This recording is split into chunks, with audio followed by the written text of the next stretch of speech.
Bonjour Raphaël Leroy. Bonjour. Raphaël Leroy, vous êtes directrice de l'engagement d'entreprise de la Banque commerciale en France, de BNP Paribas.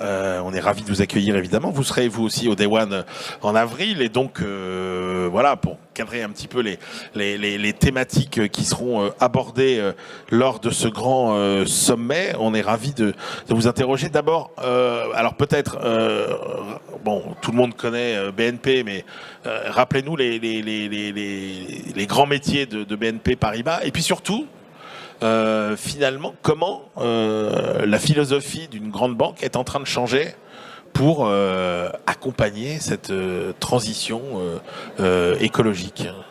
Oui, alors effectivement, donc BNP Paribas, donc là tout le monde le sait, on est la première banque en Europe. Et quand on fait banque, notre métier, c'est de financer bien sûr l'économie. Et quand on finance l'économie, c'est d'être utile à la fois à nos clients et à la société. Donc être utile à nos clients, c'est de développer des solutions de financement, des solutions d'épargne, des solutions d'assurance qui vont permettre à nos clients de réussir leurs projets. Et donc on accompagne des clients entreprises, des clients particuliers.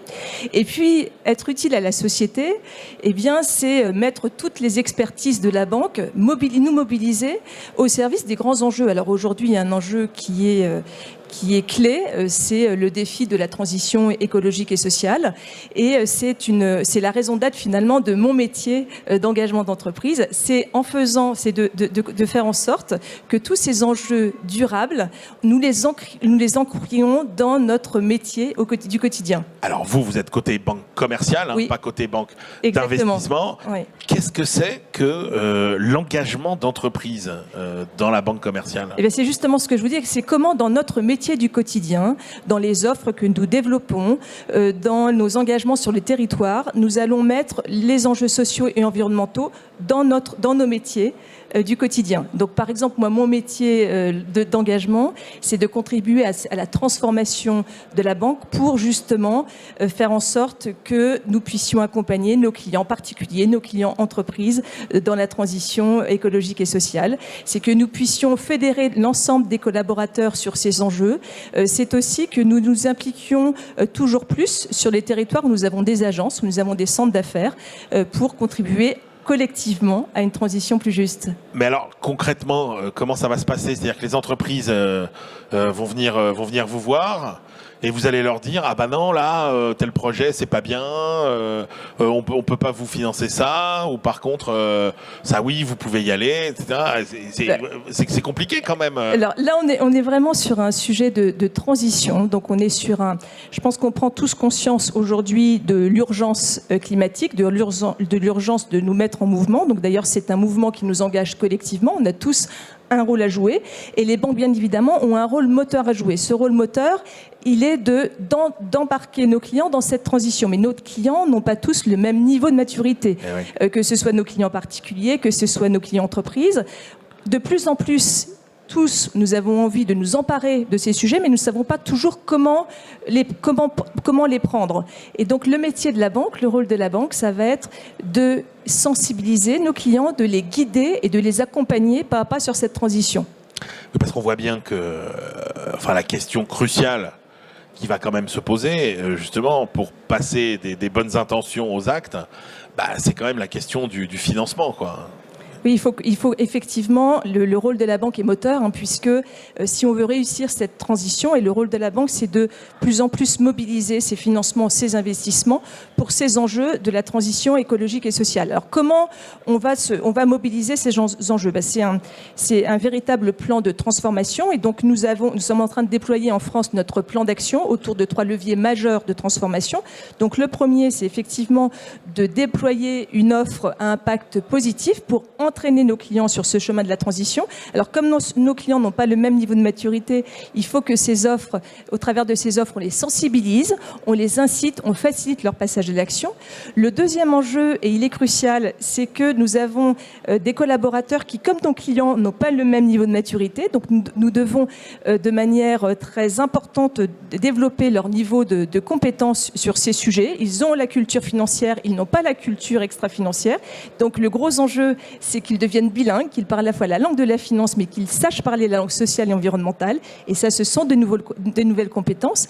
Et puis le troisième enjeu, c'est que nous intégrions de nouvelles données. C'est-à-dire qu'aujourd'hui, il faut qu'on ait une nouvelle boussole. Jusqu'à présent, l'industrie financière, elle est structurée autour d'un couple qui est rendement-risque. Ouais. Bien maintenant, il y aura rendement, risque et impact. Et là, ça change totalement la donne. Il faut qu'on soit capable, dans l'ensemble de nos systèmes d'information, dans l'ensemble de nos process de décision, d'intégrer ces nouvelles données.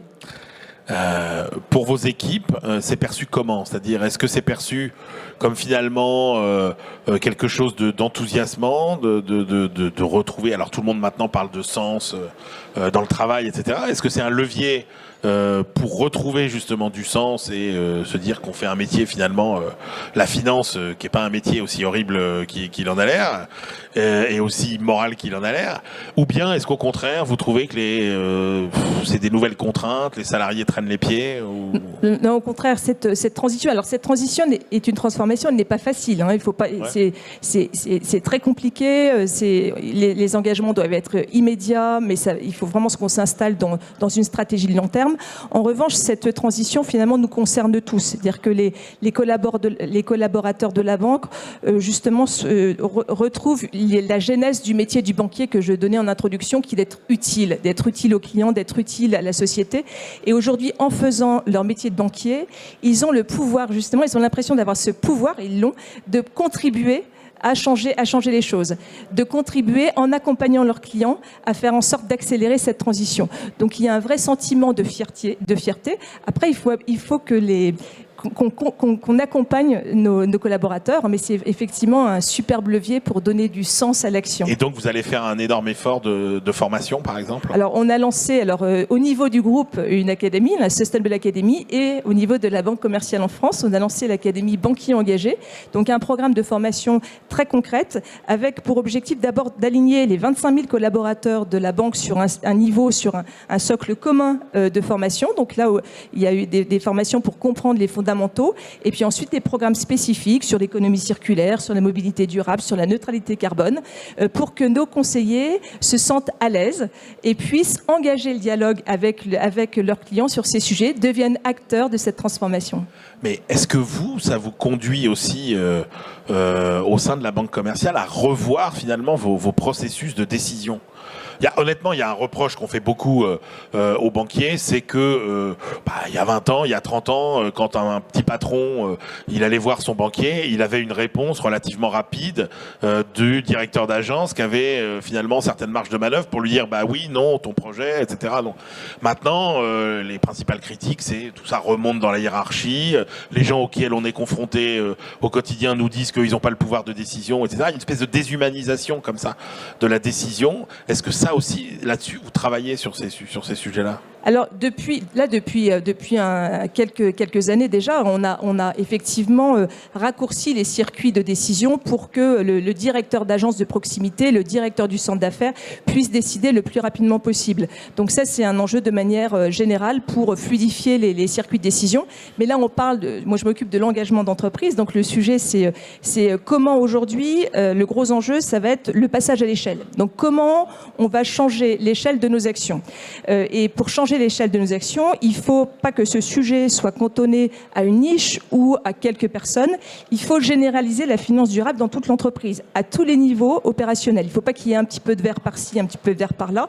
Il faut qu'il y ait du vert partout. Et c'est ça le gros enjeu. Donc c'est comment on instaure le réflexe du durable de manière native. Donc on est en train de construire par exemple une démarche, ce qu'on a appelé Sustainability by Design, de manière à aider l'ensemble des métiers de la banque commerciale en France à intégrer de manière native les enjeux socio-environnementaux dans la création de leurs offres, dans l'ensemble des activités.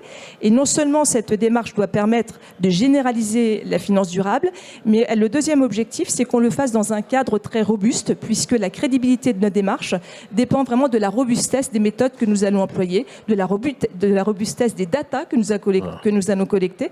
Il faut vraiment se dire que c'est une transformation systémique. Tous les étages de la banque sont concernés. Est-ce que ça, justement, c'est un moyen de contrer quelque part la montée en puissance de tous les nouveaux acteurs de la finance, du monde de la fintech, etc. On voit bien qu'il y a quand même une tendance à la désintermédiation finalement. Quand on voit les Français, et c'est vrai que depuis la crise de 2008, il y a toujours des doutes sur la santé financière des banques. Est-ce que je leur confie mon épargne? Est-ce que je me tourne pas vers la blockchain, les crypto-monnaies, etc., etc. Est-ce que justement le projet que vous proposez, c'est pas un moyen aussi de répondre finalement à la concurrence de ces nouveaux acteurs du monde bancaire? Alors d'abord, pour réussir le virage de la transition écologique et sociale, et c'est un virage radical, on a besoin de tous les acteurs. On a besoin des petits, mais on a besoin aussi des grands. Les grands acteurs qui ont une puissance d'action qui est importante. Donc l'objectif, c'est pas d'opposer les uns et des autres, c'est plutôt de s'inspirer soit des uns et des autres, soit de travailler les uns avec les autres. Par exemple, pour accompagner nos clients particuliers dans cette transition écologique et sociale, on disait tout à l'heure que il fallait les sensibiliser, les inciter à l'action, faciliter leur passage à l'action. Nous avons travaillé avec Greenly, donc qui est une start-up française, pour développer ce qu'on a appelé Mon empreinte carbone. C'est une fonctionnalité qui va permettre à nos clients en particulier d'estimer de manière automatique l'empreinte carbone, l'empreinte CO2 de leurs opérations bancaires. Donc ça, c'est une première étape pédagogique de prendre conscience de l'impact qu'ils ont au travers de leur opération bancaire, et ensuite de leur pousser des solutions, donc soit des solutions éco-gestes pour avoir des moyens d'agir au quotidien, ou des solutions bancaires comme la rénovation énergétique, bien sûr l'épargne durable qui est un levier incroyable pour changer la donne, ou la mobilité douce par exemple. Justement sur est-ce qu'il n'y a pas aussi une nouvelle mentalité à acquérir pour la gestion de son épargne? C'est-à-dire, qu'est-ce que vous, les clients, vous disent? Est-ce qu'un client aujourd'hui, il est prêt à sacrifier du rendement pour avoir plus d'impact? C'est aussi la logique, parce que vous dites dans les collaborateurs, mais il y a aussi tous les gens qui sont dans la banque d'investissement, qui fabriquent finalement toute l'ingénierie des produits financiers. Pour eux, c'est peut-être aussi une nouvelle façon de penser ces produits financiers. À quoi ils vont ressembler les produits d'épargne de demain? D'abord, il faut se battre contre un préjugé, c'est d'opposer impact et rentabilité. Et on voit bien qu'aujourd'hui, toute l'épargne financière à impact a des rendements souvent plus pérennes et en période de crise plus élevés que d'autres placements. Et ça, quand on regarde des périodes historiques assez longues. Donc ça, c'est le premier enjeu, c'est qu'aujourd'hui, dans une économie en pleine transformation, impact et rentabilité, impact et pérennité seront de plus en plus intimement liés. Donc ça, c'est très important. Après, sur le sujet de l'épargne, qui est un levier effectivement systémique de transformation, il faut que nous accompagnions nos clients, que nous les orientons de plus en plus vers cette épargne. Et en même temps, il faut que cette épargne, nous la développions pour qu'elle réponde à tous les profils de nos clients, les profils de risque, les profils d'impact, etc. Alors pour cela, je disais tout à l'heure que sur cette transformation, on a tous un rôle à jouer. Donc il y a les banques, bien sûr, qui ont un rôle moteur. Et puis il y a la politique. Les politiques qui ont un rôle aussi très important parce que ce sont eux qui créent des conditions favorables à ce changement.